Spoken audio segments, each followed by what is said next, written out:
Hello everyone, welcome back to my channel. I hope आप सब अच्छे होंगे। तो आज के ब्लॉग की शुरुआत मैं कर रही हूँ वेद को स्कूल छोड़ के आने के बाद। तो हम दोनों उसको स्कूल छोड़ के आए और किचन पूरा मेसी हो जाता है जब सुबह ब्रेकफास्ट बनता है और बहुत सारी चीज़ें होती हैं मॉर्निंग में। तो बस आने के बाद मैंने सोचा कि पहले हम किचन की क्लीनिंग करते हैं। बर्तन हो गए, स्लैब हो गया और बहुत सारी चीज़ें होती हैं। तो मेरे लिए क्लीनिंग एक स्ट्रेस बस्टर ही समझ लो। आई थिंक बहुत सारे ऐसे लोग होते हैं जिनको क्लीनिंग बहुत पसंद होती है। तो अगर थोड़ा सा भी स्ट्रेस हो काम का या किसी भी चीज़ का, तो आप क्लीनिंग में लग जाओ और आपका माइंड एकदम फ्रेश हो जाएगा। क्लीनिंग हो या कुकिंग हो, दोनों भी मुझे बहुत पसंद है। तो ये वन ऑफ मेरा बेस्ट टाइम पास बोल लो, क्योंकि मेरे फ्रेंड्स लोग कभी कभी मजाक भी करते हैं कि थोड़ा आराम भी कर लिया करो कभी। बट मैं बोलती हूँ मुझे मज़ा आता है ये करने में। मतलब अगर मैं आराम करूँगी तो मैं बोर हो जाती हूँ, मुझे कुछ ना कुछ करने के लिए चाहिए।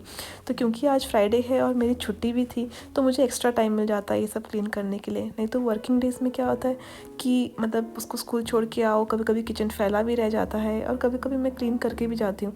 पर छुट्टी के दिन एकदम रिलैक्स माइंड से मैं किचन को क्लीन कर सकती हूँ। तो किचन क्लीन हो गया, अब बारी आती है लिविंग रूम की। तो मुझे यहाँ पे लिविंग रूम में या पूरे घर में भी ना नेचुरल लाइट्स बहुत पसंद है। तो मैं कोशिश करती हूँ कि जब भी हमारा यहाँ पे वेदर अच्छा हो या अच्छी सनलाइट आई हो, जो कि कभी कभी नहीं होती है, मतलब विंटर्स में तो बिल्कुल नहीं होती है, समर्स में थोड़ी बहुत रहती है, तो अपना कर्टन्स को ओपन करो ताकि नेचुरल लाइट घर के अंदर आए। बहुत अच्छी वाइब मिलती है उससे। तो बस यहाँ पे अभी मैं लिविंग रूम ज़्यादा गंदा नहीं रहता है हमारा, क्योंकि मैं हमेशा क्लीन करती ही रहती हूँ। नीचे का जो एरिया है हमारे घर का, लिविंग रूम हो गया, किचन हो गया, हॉल भी हो गया, ये हमेशा मोस्टली क्लीन ही रहते हैं क्योंकि डेली यहाँ पे क्लीनिंग करनी पड़ती है। ऊपर के रूम में तो फिर भी होता है कि आप ऑल्टरनेट डेज क्लीन कर लो, क्योंकि वो इतने गंदे नहीं होते हैं, हम मोस्टली नीचे ही रहते हैं। तो बस लिविंग रूम में छोटा मोटा जो भी सामान इधर उधर रखा रहता है, जैसे रिमोट या कुछ भी चीज़ें, और मैं हमेशा कोई ना कोई शोपीस को यहाँ से वहाँ, वहाँ से यहाँ करती रहती हूँ। तो बस लिविंग रूम ऑलमोस्ट हो ही गया है। बस छोटा मोटा जिनू के टॉयज़ हैं, जो कि वो यहाँ पे पार्किंग करता है, कभी वहाँ पे पार्किंग करता है, उसके बुक्स हैं। तो बस थोड़ा सा अरेंज कर रही हूँ चीज़ों को, और यहाँ पे बस मैंने होवर कर दिया और living room is all done. Living room के बाद बारी आती है हॉलवे की। वो एरिया थोड़ा सा गंदा हो जाता है क्योंकि हम लोग बाहर से आते हैं, शूज़ कभी कभी छोड़ देते हैं, कभी कभी अंदर डाल देते हैं। तो बस अभी आज मॉर्निंग में उसको स्कूल छोड़ के आए थे, तो हमारे शूज़ बाहर ही रखे थे। तो मेरे शूज़ का कैबिनेट अलग है और इनके शूज़ का कैबिनेट अलग है और जीनू के शूज़ का कैबिनेट अलग है। तो मैंने देखा कि अरे मेरा शूज़ तो दूसरे कैबिनेट में था, तो मैंने कहा पहले मैं इनको जगह पे रखती हूँ, मेरे कैबिनेट में रखती हूँ, ताकि चीज़ें जब ढूंढनी हो तो टाइम पे मिल जाए। तो मैं ढूंढती रहती हूँ मेरे शूज़ कहाँ पे हैं। तो बस यहाँ पे मैं, और वही डेली का मेरा थोड़ा सा जितना भी थोड़ा डस्टिंग वस्टिंग होती है वो अपनी करती हूँ, और ताकि सब कुछ क्लीन लगे, सुंदर लगे, क्योंकि हमने सब कुछ वाइट पेंट करके रखा है, तो वाइट में चीज़ थोड़ी सी ख़राब लगती है। फिर ऊपर की क्लीनिंग की। क्लीनिंग करने के बाद मैंने नहाया, क्योंकि मुझे लेट हो रहा था, मुझे कुकिंग भी करनी थी, वेद को स्कूल से भी लेके आना था। तो नहाने के बाद फिर मैं किचन में गई, और आज मैंने राजमा रात को भिगाए हुए थे, तो आज मैं राजमा बना रही हूँ। तो यहाँ पर मैं 1 पॉट राजमा बनाती हूँ हमेशा। मतलब मैं कभी भी सेपरेट नहीं बॉयल करती राजमे को, और मसाला सेपरेट नहीं करती, क्योंकि मुझे हमेशा ही जल्दी होती है। मतलब मैं हमेशा ही हरी में रहती हूँ, कभी कुछ काम होता है, कभी कुछ काम होता है। तो ये बहुत ही सिंपल रेसिपी है कि कुकर में ही आप जैसे नॉर्मल दाल के तड़का करते हो ना, कि ऑयल, जीरा, राई, मैं तो इवन कलौंजी और सौंफ भी डाल देती हूँ कभी कभी इसके अंदर, और उसमें प्याज डालो, टमाटर डालो, जिंजर, गार्लिक, हरी मिर्ची, वही जो नॉर्मल मसाला होता है वो। और अलग से अगर आपके पास चना मसाला है तो मैं तो चना मसाला भी डाल देती हूँ, धनिया पाउडर, हल्दी, नमक के बेसिक मसाले डाल के आप एक छोटा आलू डालो और उसके अंदर राजमा डाल दो और पानी डाल दो, तो वो बहुत अच्छा राजमा बन जाता है। और जीनू के लिए मैं यहाँ पे बना रही हूँ पैनकेक, ताकि वो स्कूल से आएगा तो उसको भूख लगी रहती है, तो उसके लिए मैंने पैनकेक बनाने का सोचा। पैनकेक के लिए मैंने इसके अंदर 1 अंडा लिया है और आधे से थोड़ा ज़्यादा केला लिया है और 2 चम्मच आटे का लिया है। उसको मैंने पीस लिया। पीसने के बाद इसमें मैंने सिनेमन पाउडर डाल दिया।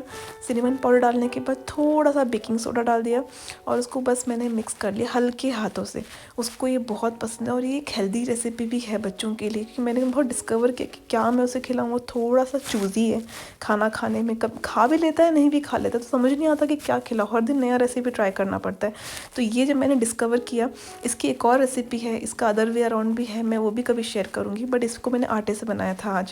तो बस इसको पैन पे कर दो। बनाते बनाते ये पता चला कि बेकिंग सोडा का हल्का सा डाल दो ना, तो मार्केट जैसे फ्लफ़ी बन जाते हैं। काम करते करते पता ही नहीं चला, 12 बजने में सिर्फ 5 मिनट रह गए थे और जीनू को स्कूल लेने का टाइम हो गया था, तो बस मैं निकल गई। 5 मिनट रह गए जाते। छुट्टी के दिन थोड़ा सा आराम रहता है, फिर तो बाकी दिन ऑफिस, खाना, घर का सब। आज कैसे आराम से मैंने सब किया। तो उसको स्कूल जाते अभी हो गए हैं, मुझे लग रहा है 2 वीक्स हो गए ऑलमोस्ट ना, बट फिर भी वो अभी भी वो पहले के जैसा ही थोड़ा सा कम रोता है, लेकिन थोड़ा रोता है फिर भी। मुझे लगा था जल्दी सेटल हो जाएगा, लेकिन आई थिंक उसको 1-2 महीना में भी लग सकता है। ये पेड़ देखो, ये फॉल का कलर आ रहे हैं यहाँ पे।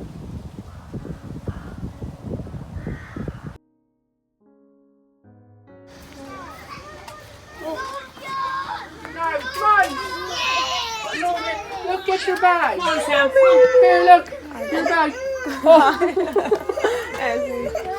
And there was not about the one. कभी कभी उसको स्कूल से आते ही बहुत भूख लगती है, इसलिए ना मैं हमेशा सोचती हूँ कि मैं पहले से ही खाना बना के रखूँगी, भले खाए चाहे ना खाए। तो आज उसको बहुत भूख लगी थी और वो खाना खाने बैठ गया था फिर यहाँ पे। अभी उसका गाना सुनिए।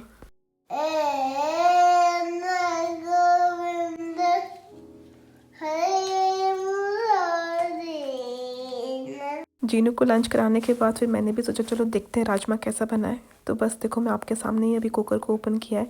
तो ये कुछ ऐसे बनते हैं, जब आप कुकर का लिड ओपन करोगे थोड़ा इसको मैश करना होता है, इसलिए इसमें एक छोटा सा आलू डालना just for the taste and just कि वो ग्रेवी थोड़ी सी गाढ़ी हो जाए। फिर आप उसको राइस के साथ खाओ या फिर रोटी के साथ खाओ, बहुत ही अमेजिंग टेस्ट आता है इसका। प्लीज़ ट्राई करना एक बार।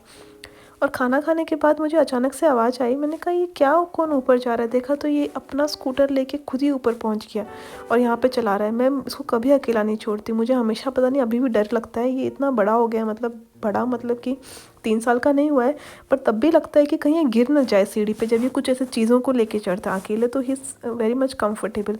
तो मैं इसके पीछे पीछे ऊपर चली गई। तो अभी इनको टॉयज से खेलना है, कभी इनसे खेलना है, कभी उनसे खेलना है। तो बिकॉज आज फ्राइडे था, छुट्टी का दिन था और नेक्स्ट डे भी वीकेंड ही है, तो मैंने कुछ इसको सुलाने का भी ऐसा नहीं किया कि जल्दी सो जाओ, तुमको जो खेलना है खेलो। तो आई प्लेड विद हिम, थोड़े से नंबर गेम्स खेले हम लोगों ने यहाँ पे। उसको ये सब करने में बहुत मज़ा आता है। कभी कभी सारा सामान उठा के फेंक भी देता है और फिर डाल भी देता है अंदर वापस से।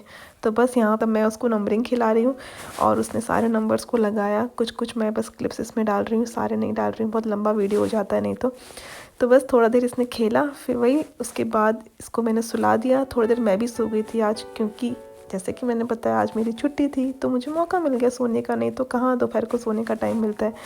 तो बस मेरी तो नींद फिर भी खुल गई थी आधे घंटे में, लेकिन वो अभी भी सो रहा था। तो बस आज के ब्लॉग के लिए इतना ही। अगर आपको पसंद आया हो तो please do like, share and subscribe. Thank you.